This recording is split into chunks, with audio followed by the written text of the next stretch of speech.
Love and peace. All right, trying to get this camera situated. So there is a idea that has been resonating in my spirit that I have the will to share, and willfully it will assist, support, verify to whoever is listening to the video. As if you've been watching any of my videos, all of the ideas that I speak about surround or at the base is self-development, progression, growth, change, letting go of the old and accepting the new, and doing the work. You know, there's a lot of self-work that we have to do in identifying things that are there that don't belong there, things that have been placed on us, recognizing what old patterns and rhythm no longer serve us, and recognize the time when the energy is shifting. So we have to place ourselves in harmony with the shift as well.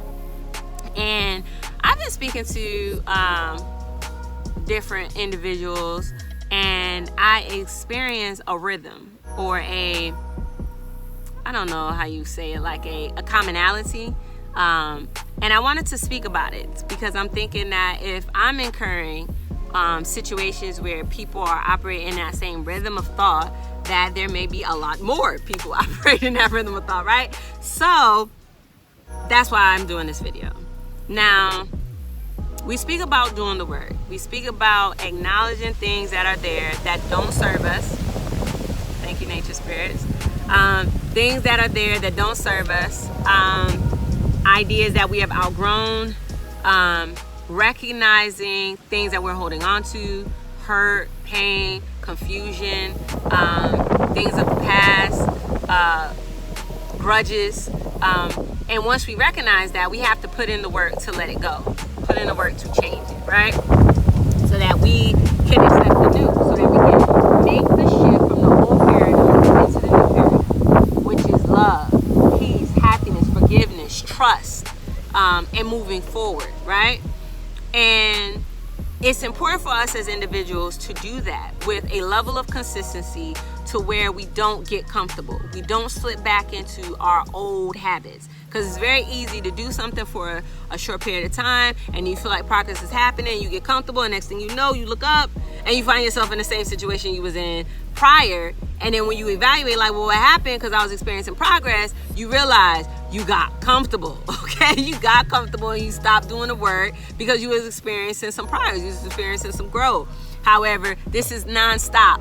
There is no completion to this until we reached the 100% perfection, the 100% of the new. The old is completely gone, is a distant thing of the past, okay? So until we reach that time, we will constantly be doing self-work, self-evaluation to better ourselves, to strengthen ourselves, because ultimately we want to be the best expression of ourselves, which means we're striving for perfection. Whether or not people understand that, when you're looking to be the best expression of yourself, the best version of yourself, to express all of the God-given gifts and talents and abilities you have, that's another way for saying I'm striving for perfection. And there's nothing wrong with that. It's everything right about wanting to strive for perfection. Especially being a Virgo, yes, there's everything right with striving for that. Because in your efforts to become perfect, then you're only going to continue to be better and better and better. Like, you'll never go backwards. Some people say you can't be perfect, only the Creator is perfect. If we were made in His image and we're His children, then there's no reason why we should put a limitation on ourselves. So if our Father is perfect, then why can't we be perfect? Yes, we're here in the physical and experiencing a lot of the trials and tribulations of being here under this rule, under this time. However, that would say that our Heavenly Father, the Creator, had a restriction or limitation when He created us.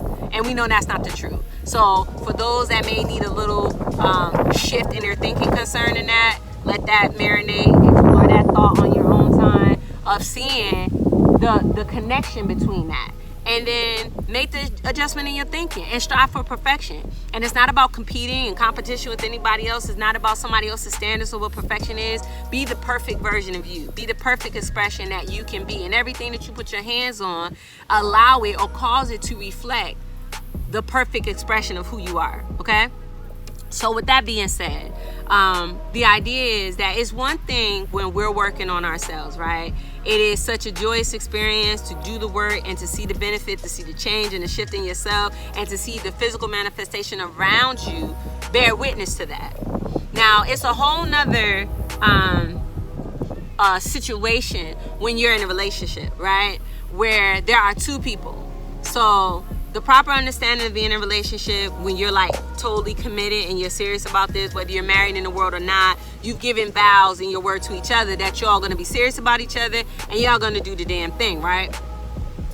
Both of you are to be in harmony with the base. You're both two different people with two different expressions, so it's not going to be the same. However, there's supposed to be a base where you both operate from. So if there's ever anything that comes up, you all can refer back to the base. Whenever there's a disagreement, refer back to the base. Whenever there's an argument, refer back to the base. If you have a really bad fight and a really ugly fallout, you can refer back to the base and get it back together again. You can acknowledge whatever you've done, they can acknowledge whatever they've done, and then you can move forward. However, if you don't have this base, this commonality between the two of you, then how can true oneness really be experienced? How can true oneness really be achieved, right? Just think about that. If it's two different people with two different ideas, where is the oneness? Where is the being solid? Where is that? What are you standing on? What foundation are you standing on? I think it says in the Bible, I know the idea is there, but the quote, I'm thinking it says that you have to be evenly yoked. You have to be evenly yoked, meaning that you have to have an idea that you both are in harmony with in order for the relationship to work. And this goes positive or negative. Like, you see people who are in harmony with wrong, and they be together 25, 35 years because they're in harmony with the same base.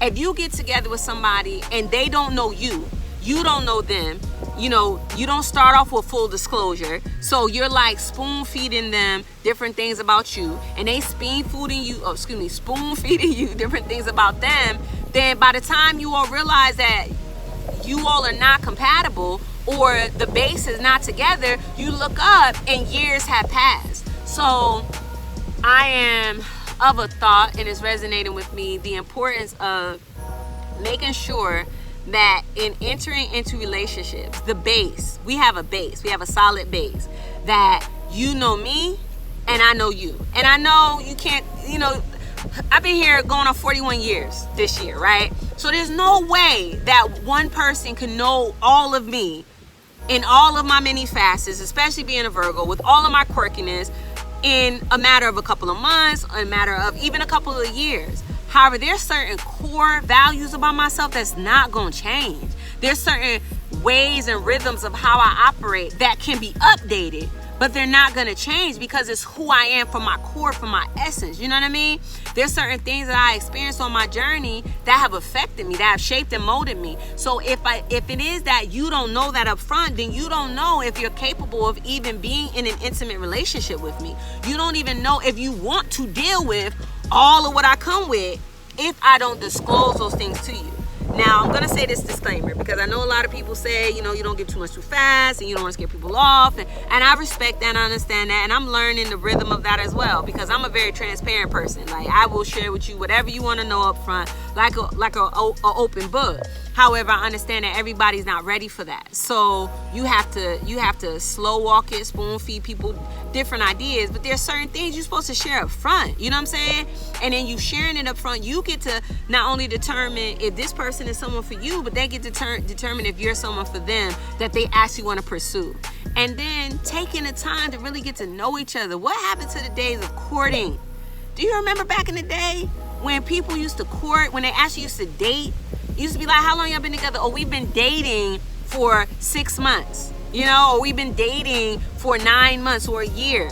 Like, that doesn't happen anymore. However, the value of that was really getting to know people, really getting to see the core of them, to see what triggers they have, what things are there that they may not even be aware of because they haven't gotten to that chapter of the book in their self-development yet. So take your time. You know what I mean? We all want to be loved. We all want to experience love. Take your time. If you're already in a relationship, make sure that the conversations that you're having with your spouse, they're meaningful. Make sure that you all are really speaking about like real life things as it relates to each other. Be vulnerable. Expose the parts of yourself that you want to hold so dear that you don't want anybody to know. The parts that hurt. Let them know, like share it so that you all can be on this healing journey together, because that's what's going to solidify the relationship in the long run, is that you both are evenly yoked. You both are standing on the same base. You both have a vision of moving forward, going in the same direction, because you both are about self-healing. You're about self-development. You're about changing and growing and evolving into perfect expressions of who you are, or greater expressions of who you are. If you don't do that, you're going to make way more work and a lot more uncomfortability for yourself than you have to. So the message that I like to be sure is conveyed and understood is doing the work for your own growth and development, and being sure that if you are in a relationship, you have a supportive spouse that's clear and understands what you're doing, and encourage them to do the same. You all take the journey of healing and development seriously, and you do it together as a couple, as a power couple, as an unshakable force. So I used to be of a thought in my last relationship where whenever he was up and I was down, that balance was there. So if I was down and he was up, he had the strength to pull me up. If he was down and I was up, I had the strength to pull him up. So we were always balanced. We was always able to get to a place of balance. However, if we're both down, or if I'm having a moment or experience and you're not doing the work, if you're not working on yourself, however, I'm working on me and I'm having like one of those breakthroughs, one of those emotional breakthroughs. And I know y'all know what I'm talking about. When you recognize something that's there, that you may not have thought about it that way before, or you didn't see it that way before, but now you recognize it and you have that emotional release, right? And sometimes it can be very powerful. It could be a lot to take in at one time. So sometimes you need that strength. You need, somebody to bounce off of to help balance you out. And if your partner is not in harmony with the same rhythm of thought, then they don't know what the hell is going on. They don't know how to help you. And if you're emotional, you don't know how to tell them to help you. And depending on how deep the trauma is or how deep the healing is, then you don't even know how to tell them, because this is your first time being in this space. So again, I'm encouraging couples, have these conversations. It's very important that we be on the same page. You know what I mean? We want more couples to be together, more masculine, divine energy, more twin flames, more divine partnerships, so that we can universally and collectively assist in bringing about this change. And the masculine and feminine energy together is very important, because the masculine energy needs to be supported, needs to be backed, needs to be nurtured, needs to be loved. And the feminine energy as well needs the same thing. So in knowing this, let's do our part. You know what I mean? Do the self-work. If you haven't already, check out some of the previous videos and gather the tools. If there's any questions, drop a comment below. Hit me in the inbox on Facebook. Send in an email. So we're on Facebook, Shine Your Light 777s. We're on Instagram, Shine Your Light 777s, and the email address is below. So feel free to send us an email. If you would be so generous, so loving, so kind to hit the like button, that lets YouTube know that there's value in this video, and they'll put it out for more people to be exposed to it. Hit subscribe if you haven't already, so you don't miss any of the future videos, and put on the notification bell. Hit the bell, it's free. That way you'll get the notification, and you'll get it when it first comes out. So I thank you if you listened to this video from the beginning to the end. I thank you, thank you, thank you. I thank you for all those that are supporting the channel, for all those that are supporting the movement, the mission, the vision. And if you see yourself a part of it, continue to listen, stay tuned. Check out the page, Facebook page. We have Shine Your Light candles with the healing crystals, the essential oils, and the Reiki energy to assist in your overall healing. If, again, any questions, drop a comment below. Enjoy the rest of this beautiful day. I'm about to end it here. Shine your light.